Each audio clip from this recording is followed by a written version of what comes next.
Ça me fait plaisir d'accueillir notre deuxième invité. Si vous êtes prêts, oui. Le docteur Alain Vadeboncoeur, dont le visage vous est sûrement familier.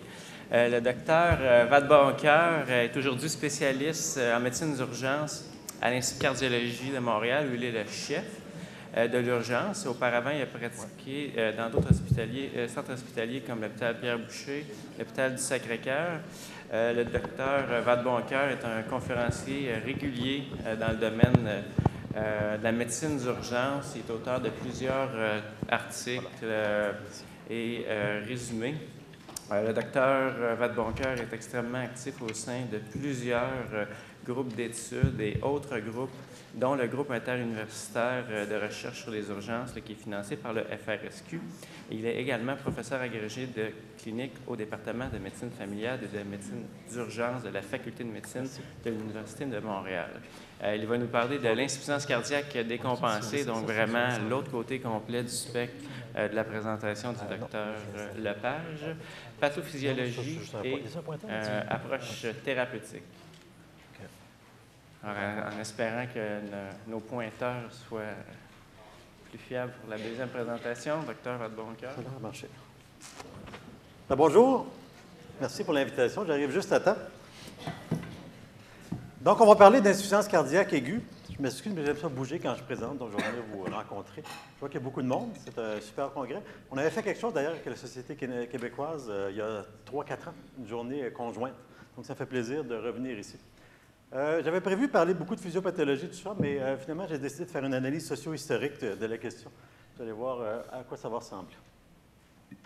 Donc, l'objectif, c'est de réussir à vous apprendre quelque chose sur l'insuffisance cardiaque. Évidemment, des soignants spécialisés et des cardiologues, je me suis dit, qu'est-ce que je vais être capable de leur apprendre? Et j'en ai conclu que peut-être que je ne serais rien capable de vous apprendre. Mais en tout cas, j'ai aucun conflit d'intérêt, puis peut-être que la présentation n'a aucun intérêt non plus, de façon générale. Ça, c'est extrêmement intéressant, par contre. Ça, c'est, je ne sais pas si vous connaissez ça, Ngram de Google.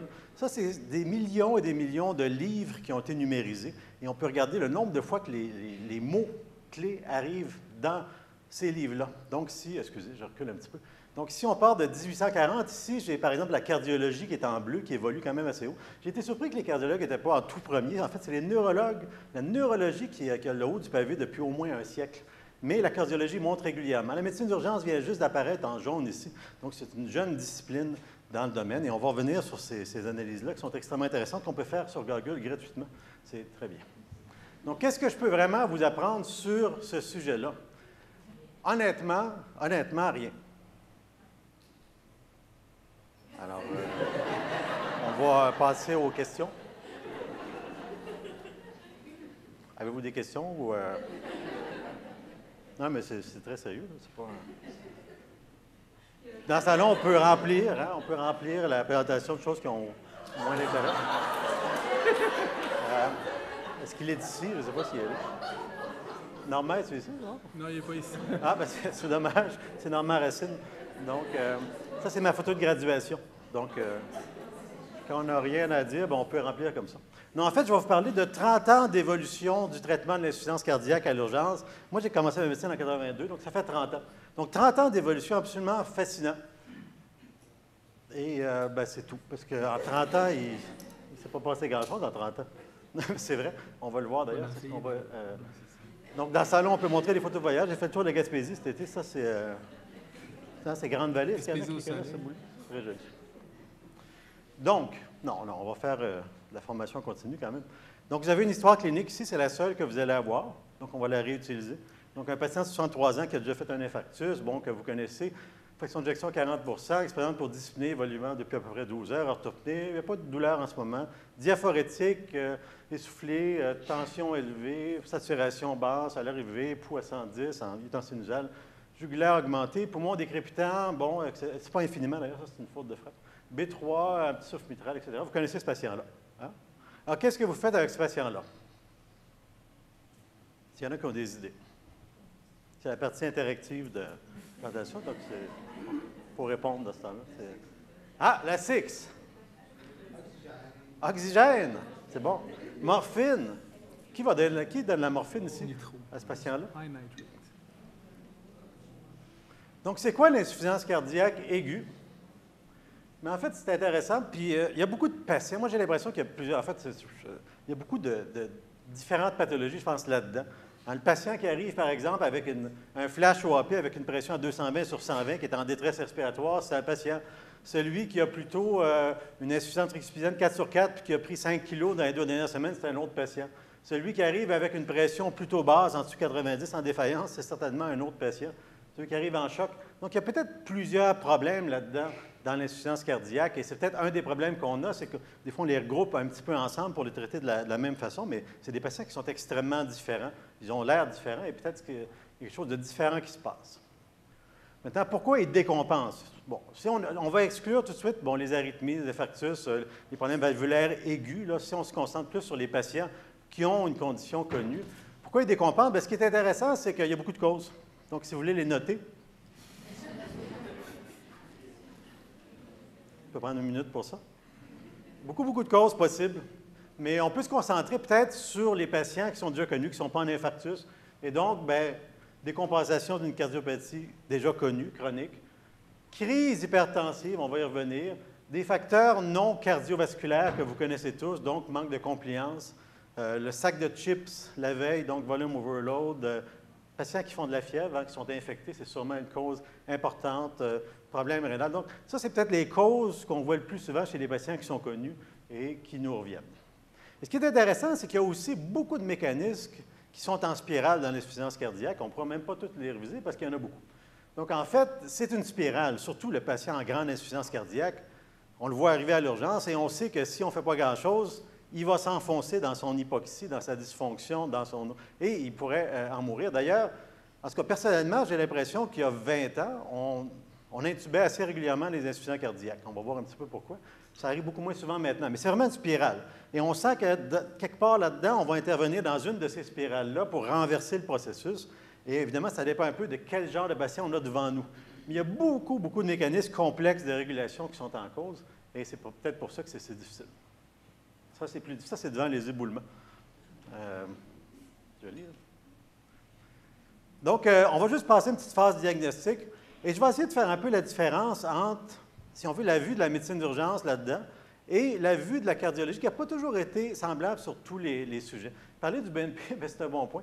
Il y a vraiment une controverse il y a une dizaine d'années quand le BNP est sorti. Et il y a eu des publications intéressantes. Est-ce qu'on devrait ou non, est-ce que ça nous aide ou non de faire un BNP à l'urgence? Est-ce que ça m'aide, moi, là, comme clinicien? Moi qui vois le patient là, en aigu, généralement, et qui n'assure pas le suivi. Personnellement, je n'en fais pas beaucoup de BNP. Pourtant, c'est très disponible chez nous à l'Institut cardio. On l'a en 1 heure, le BNP. Et en fait, c'est beaucoup demandé, peut-être un petit peu trop, beaucoup trop demandé. C'est sûr que quand on regarde ça, le BNP semble ajouter quelque chose à la capacité du clinicien de classifier les patients en insuffisance cardiaque ou non. L'air sur la courbe, quand on ajoute un BNP, semble augmenter. Puis c'est vrai, puis ça a été reproduit plusieurs fois. Et c'est un peu basé là-dessus, l'idée que le BNP pourrait nous aider à distinguer les patients en défaillance de ceux qui sont peut-être plus dans leur fibrose pulmonaire ou l'MPOC, les trucs comme ça. En théorie, en tout cas. Il y avait cette étude-là qui a été fort publicisée, donc, qui montrait que la sensibilité du BNP était très élevée, si on la met en relation avec l'insuffisance cardiaque, et que c'était quand même pas mal spécifique. Un des petits problèmes qu'il y avait dans cette étude-là, c'était qu'il y avait beaucoup d'overlap, en fait. Il y avait des grandes variations dans les valeurs, et effectivement, des patients qui étaient non en insuffisance cardiaque se retrouvaient avec des BNP des fois assez élevés, alors que des patients défaillants, des BNP un peu plus bas. Donc, il y avait d'abord de l'overlap là-dedans, ce qui a levé certains doutes, en particulier à l'urgence. Ça, c'est une sous-étude de Pride qui regardait des patients pulmonaires, justement. Le likelihood ratio, c'est la capacité d'un test à augmenter la probabilité. 1,7, c'est vraiment pas haut. Autrement dit, si on a un test positif, ça augmente un petit peu la probabilité que ce soit un défaillant cardiaque, mais pas de façon très impressionnante chez la clientèle qui nous intéresse le plus, c'est-à-dire ceux qu'on n'est pas sûr que c'est de la défaillance. Il y a Corinne Hall, qui est une urgentologue, qui avait publié en 2002, à cette époque-là, une étude, en fait, une revue de littérature, simplement sur les patients chez qui on était incertain. Et ce qu'elle avait montré à cette époque-là, en tout cas, c'est que le test fonctionnait moins bien pour ces patients-là. C'est dommage parce que c'est ceux vraiment qui nous intéressent le plus, c'est ceux chez qui on a de l'incertitude. Donc, c'est vrai qu'un BNP positif augmentait la probabilité d'insuffisance cardiaque, mais pas de façon majeure. Donc, petit problème là. C'est sûr qu'un BNP très, très bas, généralement, il n'y a pas de défaillance cardiaque. Là, ça peut peut-être nous aider quand il est très bas. Il n'y a pas de preuve claire, par contre, en tout cas à l'urgence, que ça va vraiment influencer la capacité de diagnostic. Et il y a quand même des études depuis ce temps-là qui ont été publiées qui montrent que ça a un impact clinique, peut-être même sur la durée de séjour, des trucs comme ça.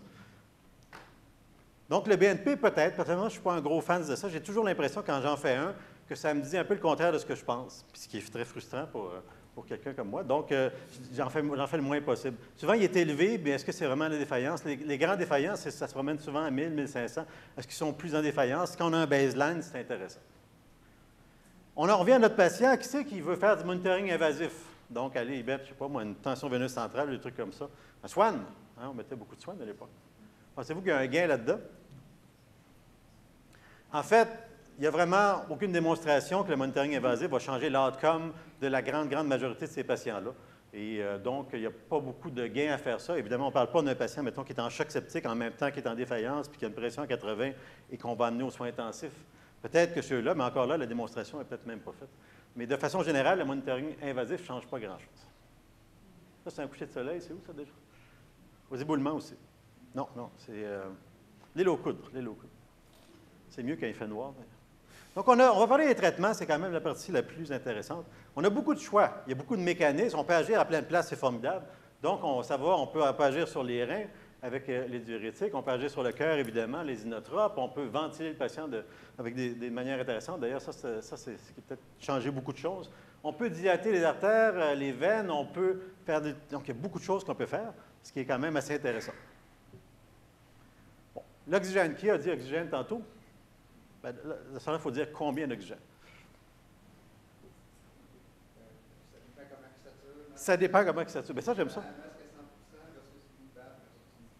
Ça dépend. Ça dépend qui est notre patient. On veut remonter ça, puis ça, effectivement, on peut suivre la saturation. C'est intéressant, l'oxygène. C'est important quand même pour vivre. Donc, maximiser la saturation d'oxygène, c'est certainement un point intéressant, parce que dans le fond, c'est la livraison d'oxygène qui est un enjeu là-dedans. Quand le patient est en défaillance, c'est la livraison d'oxygène au-dessus. Donc, si c'est une saturation à 62 bien, probablement que ces tissus n'en reçoivent pas nécessairement beaucoup. Donc, oui, en donner, mais est-ce qu'il y a un risque à donner de l'oxygène? Parce qu'on en donne beaucoup d'oxygène dans les urgences, puis partout. Probablement 9 fois sur 10 pour rien. Mais est-ce qu'il y a un risque à donner de l'oxygène? Les MPOC, hein, ceux qui ont un CO2 déjà très élevé, ça pourrait être ça. Mais y a-t-il d'autres risques ou c'est toujours bon? En fait, c'est intéressant parce qu'il y a quand même pas mal d'études sur... Quand on donne trop d'oxygène, ça a des effets physiologiques. Et là, on ne vérifiera pas toutes, mais ça peut réduire le flot coronaire, réduire l'output cardiaque, donc le débit cardiaque, augmenter la pression sanguine, augmenter la résistance vasculaire, et dans certaines petites études, peut-être même augmenter la mortalité. L'oxygène, ce n'est pas tout à fait aussi bénin qu'on le pense souvent, bien qu'évidemment, il y en a partout autour de nous, mais on parle d'un surplus d'oxygène ici. Ah, on parle de ventilation ici. Donc, on a un patient qui saturait à 90 tantôt. Je pense que je n'ai pas donné son rythme respiratoire. Hein. Je pense que j'avais oublié ça. Il respire à 32. Il rame un petit peu. Est-ce que vous utilisez ça? Qui mettrait sous BiPAP ou CPAP ce patient-là? En levant la main bien haut.